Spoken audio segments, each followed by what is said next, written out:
হাতের কাছে চিনি, মাইয়ার নাম মমদা কিনি। গাও কি জ্বালান করে। এ কি ধোয়া জামা কাপড় মেলো, দেখে তো ধোয়া লাগে না। আমার শাড়ি দেখেছো, চক চক মুখ দেখা যায়। আমার বাবু ওয়াশিং মেশিন এনেছে না, অনেক দাম। এ কি তেল চিটচিটে নাকি ধোয়া।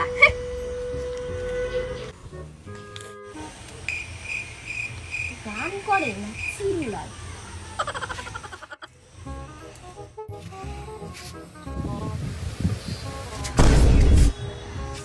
এই শুনছিলাম তোমার মেয়ে কি গান করে নাকি? হ্যাঁ, আমার মেয়ে গান করছে। আমার মেয়েও তো শিখেছিল। বাবা, সেই ইন্ডিয়ান আইডল সারেগামাপা দিয়ে ডেকেছিল তো, যাইনি। তুমি আসো না, ঘরে এসে শোনো।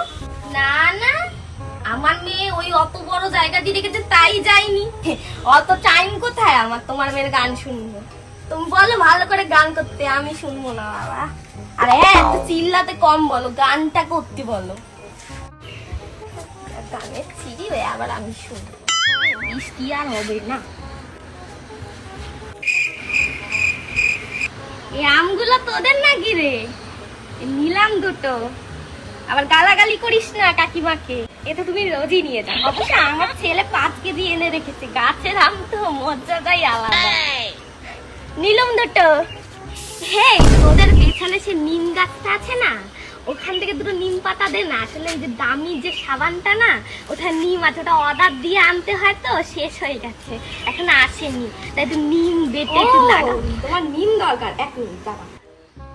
নাও কাকিমা, তুমি এইটা নিয়ে যাও। এটা কি রে? এটা হচ্ছে বোরোলিনের ঘাস, যেটা তোমার ওই কি বলে দামি সাবানের মতো। এতে নিমও আছে, তার সঙ্গে আছে নারকেল তেল, তোমার ত্বককে সুন্দর আর নারিশ করবে। ওহো, এটা ভালো করে গায়ে মেখে স্নান করবে, তাহলে এই পিএনপিসি রোদে ঘুরে করতে তোমার কোনো অসুবিধা হবে না। নিয়ে গেলাম আমি। বাবুকে গিয়ে এক্ষুনি বলবো। বাবুরে, বাবু কি আছে? দাঁড়া, আমগুলো রেখে।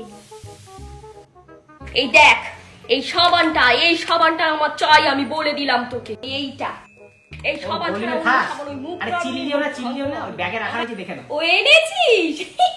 আমি জানি তো ঠিক আছে, আমার ঠিক আছে, আরে মুখ কাজ করবে না, আমি বলেছি তো মুখ নাড়ানিকে। আমি দেখে আসি। মা, আমি স্নান করতে যাচ্ছি। হাস সাবানটা নিয়ে যা।